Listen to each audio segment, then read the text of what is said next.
अस्सलाम वालेकुम। Welcome to Imarat.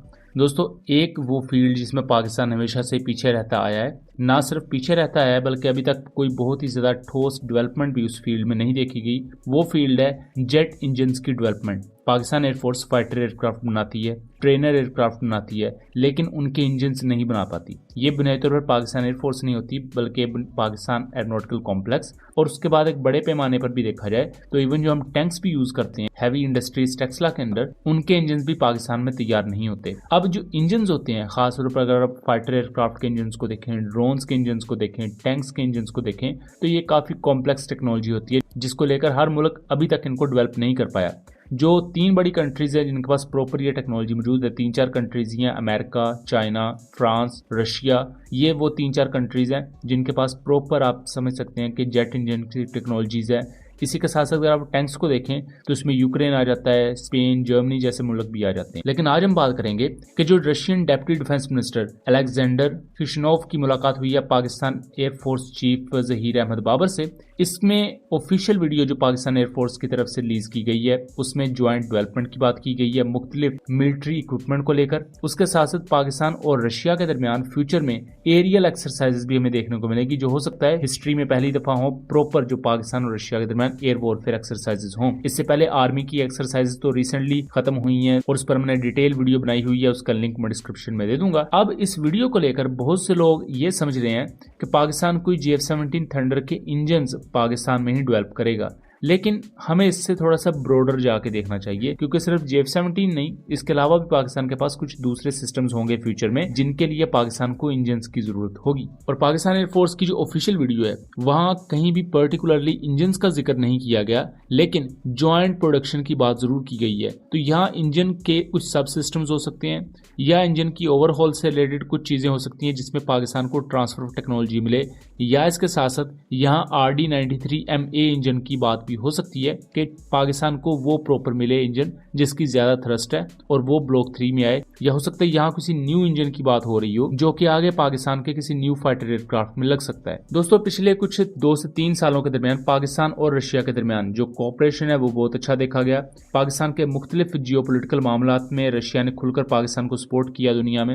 Even जो इंडियन बैक BLA की तरफ से अटैक होते हैं, रशिया ने खुलकर उनकी मुखालफत की। पाकिस्तान आर्मी को S-350 ड्रोन्स प्रोवाइड किए गए ताकि TTP BLA जैसी जो तंजीमें हैं इनके खिलाफ बेहतर तरीके से लड़ा जा सके। अब इसी तरह अगर हम एयरफोर्स की डोमेन में आ जाए तो पाकिस्तान एयरफोर्स के JF-17 thunder aircraft Russian made RD-93 engine को यूज करते हैं और इनकी proper maintenance overhaul facility PAF base Faisal यानी कि कराची में मौजूद है। अब न्यू रिपोर्ट्स के मुताबिक पाकिस्तान JF-17 ब्लॉक 3 में चाइनीज मेड WS-13E इंजन को लेकर आएगा, जो कि पुराने RD-93 इंजन की निस्बत ज्यादा सर्विस लाइफ भी प्रोवाइड करेगा और ज्यादा थ्रस्ट भी प्रोवाइड करेगा, जिससे JF-17 एयरक्राफ्ट का जो एक्टिव इलेक्ट्रॉनिकली स्कैंड अरे रेडार है और इलेक्ट्रॉनिक वॉरफेयर पोड है वो ज्यादा बेहतर तरीके से काम कर पाएंगे। यहाँ रशिया की तरफ से ये जो ट्रांसफर ऑफ टेक्नोलॉजी की बात की गई है या ज्वाइंट मैन्युफैक्चरिंग की बात की गई है, ये हो सकता है RD-93 इंजन को लेकर ना हो, बल्कि जैसे पाकिस्तान ने JF-17 को चाइना के साथ मिलकर बनाते वक्त मिकोयान गर्विच जो रशियन कंपनी है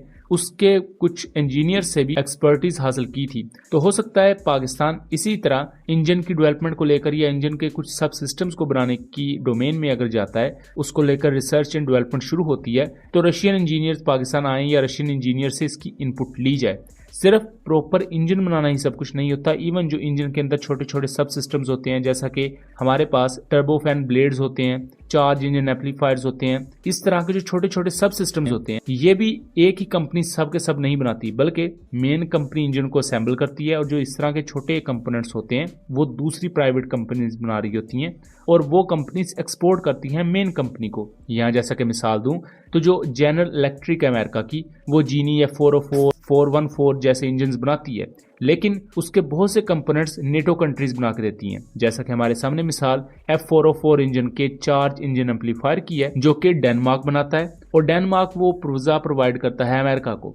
अब उसी पुर्जे पर डेनमार्क ने जब पाबंदी लगाई तो इंडिया ने चूंकि वो इंजन यूज करने थे तो इंडिया के लिए उन इंजन में डिले आया और इंडिया के LCA तेजस एयरक्राफ्ट को उस वजह से नुकसान भी उठाना पड़ा। सो इस कॉन्टेक्स्ट में देखा जाए, अगर पाकिस्तान एरोनॉटिकल कॉम्प्लेक्स इस तरह के टर्बोफैन इंजन के कुछ सब सिस्टम्स को भी बनाने लग जाता है तो ये भी पाकिस्तान की एक्सपोर्ट्स में शामिल होगा और पाकिस्तान इन पुर्जों को या इन सब सिस्टम्स को एक्सपोर्ट कर सकता है तुर्की जैसे मुल्कों को, इवन चाइना को। जो ये बड़ी कंपनीज होती हैं ये तमाम के तमाम चीजों को खुद नहीं बनाती बल्कि आगे छोटी कंपनीज को बिड दे देती हैं, जिससे वक्त बचता है और इनके पास जो ज्यादा कैपिटल होता है वो भी बच जाता है और इनका काम भी ज्यादा एफिशिएंसी से हो जाता है। सो इस कॉन्टेक्स्ट में पाकिस्तान इंजन टेक्नोलॉजी को एक्वायर करने की तरफ कुछ कदम उठा सकता है, जो कि न सिर्फ JF-17 के लिए भी बहुत ज़्यादा अहम होगा बल्कि उसके साथ साथ फ्यूचर में जो पाकिस्तान एयरफोर्स के मुख्तलिफ प्रोजेक्ट्स होंगे उसके लिए भी बहुत अहम किरदार अदा करेगा।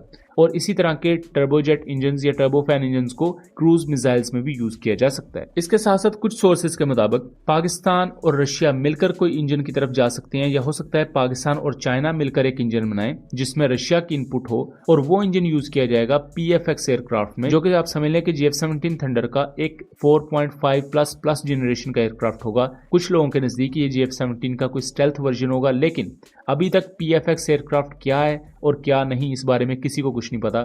बहुत से लोगों का ख्याल है कि ये JF-17 थंडर का एक हैवी वेट वेरिएंट होगा जिसके लिए स्पेशलाइज्ड इंजन चाहिए होगा जिसकी थ्रस्ट 140 किलोन्यूटन प्लस हो, जैसा कि J-10C एयरक्राफ्ट के इंजन की थ्रस्ट है। और इस इंजन के कुछ सब सिस्टम्स को पाकिस्तान से अपने मुल्क में बनाएगी, जिससे जाहिर बात है पाकिस्तान एरोनॉटिकल कॉम्प्लेक्स में जो इंजीनियर्स हैं उनके एक्सपोजर में इजाफा होगा। पाकिस्तान के पास मजीद टेक्नोलॉजी आएगी जो कि फ्यूचर में जाके पाकिस्तान की डिफेंस एक्सपोर्ट को ना सिर्फ ज्यादा करने की काम आएगी बल्कि उसके साथ साथ जो हमारी नीश टेक्नोलॉजीज हैं उनमें बहुत ज्यादा मेच्योरिटी देखने में आएगी। सो दोस्तों, ये था एनालिसिस। उम्मीद करता हूँ चीजें क्लियर रही होंगी। वीडियो पसंद आई हो तो इसे ज्यादा से ज्यादा शेयर कीजिएगा एंड चैनल को सब्सक्राइब कीजिएगा। मिलेंगे अगली वीडियो में, तब तक के लिए अल्लाह हाफिज।